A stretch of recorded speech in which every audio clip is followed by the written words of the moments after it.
¿Qué tal, peloteras? ¿Qué tal, peloteros? Segunda entrega de la tercera jornada en las previas históricas, que ya no son tan previas, porque ya lo subimos con el primer partido empezado, y es que hoy tenía alguna justificación. Es que la justificación es que son duelos modernos, y el primero de ellos es tan especial, el Cádiz-Almería, que solo se ha jugado una vez. Y entonces, como solo se ha jugado una vez, y esa vez fue el año pasado, quería saber cuántos de los muchachos repetían hoy como titulares. Y me salen 5 en el Cádiz y 2 en el Almería. Pero bueno, vamos a intentar seguir el orden de casi siempre. Cádiz y Almería se han enfrentado una única ocasión en primera, en parte por lo poco que ha estado el equipo gaditano en primera en el siglo XXI, en parte porque la Unión Deportiva Almería antes se llamaba Agrupación Deportiva Almería, por tanto era otro club. No es que se llamara de otra manera, sino que era otro club diferente que representaba igual a los almerienses, imagino, pero no era el mismo. Y entonces, desde 2007, que es cuando empezó a subir la Unión Deportiva Almería, el Cádiz apenas ha estado en primera división. De ahí que el único precedente, y por tanto no podemos contar ni una victoria de uno ni una victoria de otro, sino un empate, sea el del año pasado. Claro, el balance es facilito. Un enfrentamiento, un gol para cada cual. Lo que hay que decir a nivel histórico, que en segunda división sí que se han enfrentado más, aunque no mucho, pero 7 veces, no mucho en segunda. Vamos a intentar buscar la explicación a todo, porque el Cádiz estuvo en segunda división cuando el Almería estaba en primera, y el Cádiz estuvo en segunda división B cuando el Almería estuvo en segunda. Durante muchas temporadas ha sucedido lo que os cuento, que el Cádiz en los últimos años ha estado por debajo de la Unión Deportiva Almería, pero en el global ha estado muy por encima, porque en segunda división no ha perdido nunca en 7 encuentros, ha ganado 5, ha empatado 2, y fuera de casa tampoco es mal balance, porque ha ganado 4 de las 7 veces en Almería en el eh, cómputo de los enfrentamientos de la división de plata. Claro, si hablamos de primera división, solo hay uno en casa de cada uno. 1-1 para Cádiz y Almería en el Mirandilla, 1-1 para Almería y Cádiz en los Juegos del Mediterráneo, en los encuentros en todo caso del año pasado. Pero ojo que tiene su historia, porque el que jugaron en el nuevo Mirandilla fue en la jornada número 15, justo después de caer eliminados de Copa del Rey a manos de Segunda B. Tras el parón por el Mundial, retomaban con esta jornada. La eliminación de Copa fue justo antes del torneo de Qatar. El partido que disputan es el 30 de diciembre, fechas navideñas, y también entró en uno de nuestros directos. El caso es que el Cádiz formó con Ledesma en portería, Iza, Fali, Luis Hernández y Pacha Espino, defensa muy reconocible hoy en día, Alcaraz y Alex Fernández, ahí ya cambia más con este último, aunque siguen los dos en el equipo, y arriba está más revolucionado con Ocampo, lesionado de larga duración, Bongonda, que se ha marchado, Sobrino y Negredo, que, bueno, suelen ser suplentes ya este año. Y en el caso de la Almería, mucha más revolución en el 11 titular. Por cierto, en el Cádiz entraron en la segunda parte tanto el Choco Lozano como Lucas Pérez, luego hablaremos, porque si no he dicho los goleadores es por algo, José Mari, San Emeterio y el canterano Carlos García, que hizo su debut en primera. En el Almería estaban Fernando en portería, Pozo, Babic, Chumi y Akiem en defensa, De la Hoz, Melero, Robertón en medio campo, con Ramazzani y Baptistao en las bandas, y arriba el Bilal Touré, el traspaso millonario al Atalanta. Salían en la segunda parte Samu Costa, Arnau Puigmal, Íñigo Eguaras, Adrián Barba y Diego Sousa en uno de sus últimos partidos con el Almería. Pero ¿por qué no he dicho los goleadores? Porque en el caso del Almería fue Melero, que vale, que bien, que normal, que se adelantaban a la media hora, y en el caso de los gaditanos marcaba un Lucas Pérez que salía de suplente en parte porque estaba ultimando sus negociaciones para volver a casa al Deportivo de La Coruña.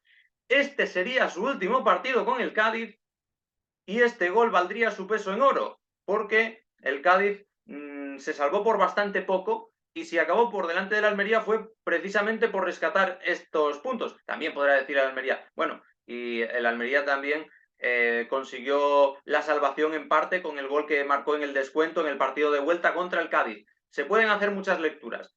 Lo cierto es que Lucas Pérez dio muestras de gran profesionalidad, prestándose a ayudar a su equipo, que era su obligación, pero no todos lo hacen, a a tan solo 4 o 5 días de que se fraguara el fichaje de sus sueños, que era volver a casa, aunque bajando 2 categorías. O sea que es un partido en el que el mejor fue Conal Ledesma, porque dominó durante buena fase el Almería, que perdió 2 puntos más que ganar 1, y el Cádiz rescató ese sobre la bocina con el tanto de Lucas Pérez.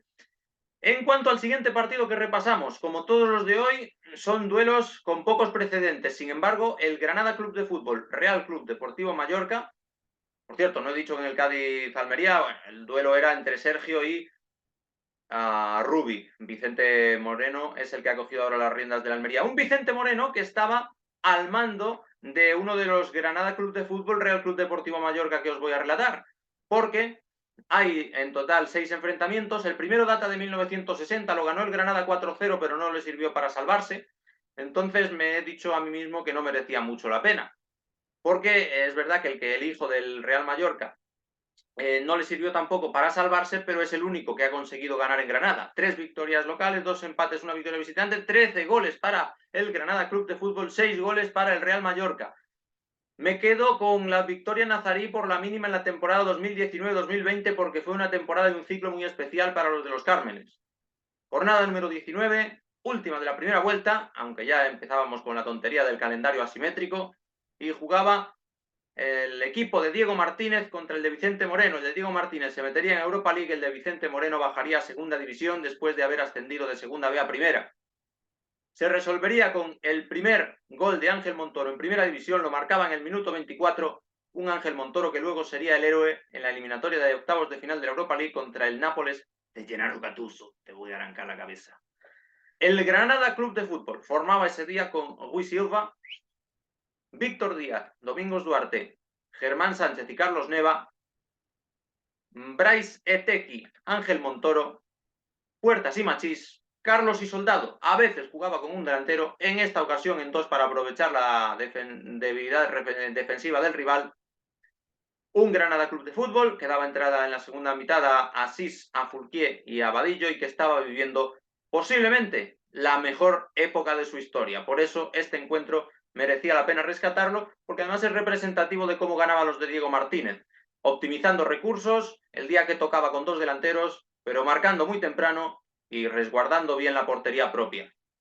No así lo conseguirían en la 2012-2013, en una jornada 26 que quedaba 1-2, marcaba Nolito también el primer gol en primera división. Sí, Nolito, el primer equipo de primera en el que milita es en el Granada, pero remonta el Real Mallorca con goles de Alfaro y de Hemet.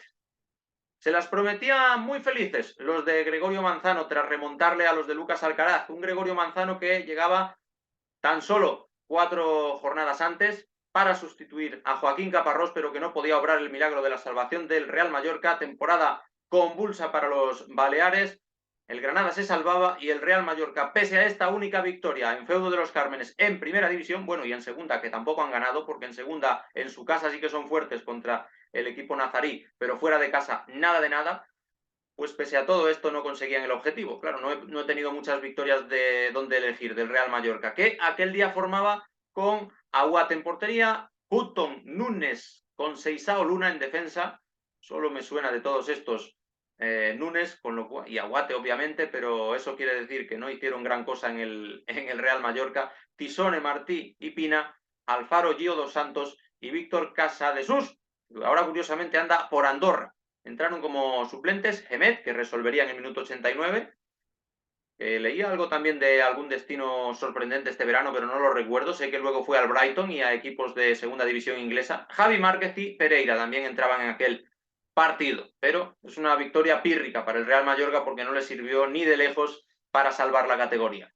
Y en cuanto al Sevilla Fútbol Club, Girona Fútbol Club, es el duelo más moderno de todos. Bueno, no, el Cádiz-Almería en realidad es más moderno, aunque solo si contamos primera división, porque en segunda división Cádiz y Almería llevan décadas enfrentándose. Sevilla y Girona hasta 2017 no se vieron las caras. El balance es de 2 victorias locales, ningún empate y una victoria visitante, con lo cual vamos a tocar 2/3 de los partidos que jugaron en la temporada 2017-2018. Por cierto, goles a favor, 3 para el Sevilla, 2 para el Girona. En esa temporada en la que yo hacía el máster y que hace 6 años, es muy significativo lo que os voy a contar, porque al Sevilla en la jornada número 23 os doy unos segundos para que penséis quién lo entrenaba. Tic, tac, tic, tac. Se ha acabado el tiempo.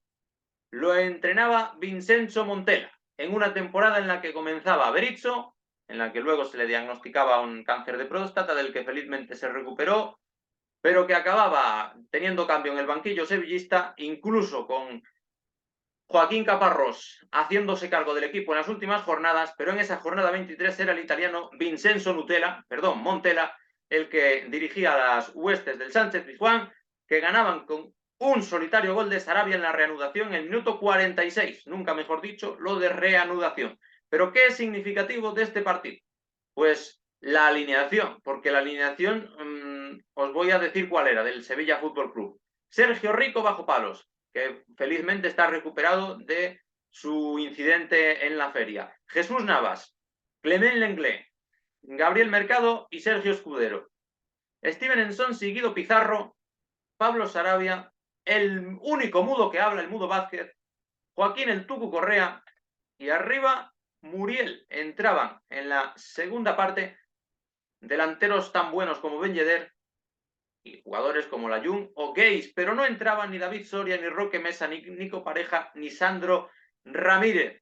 Enfrente, por cierto, debutó el Choco Lozano y salió Aleix, pero no Stuani, que debía llegar tocado o algo así, porque estaba en convocatoria, pero no jugó.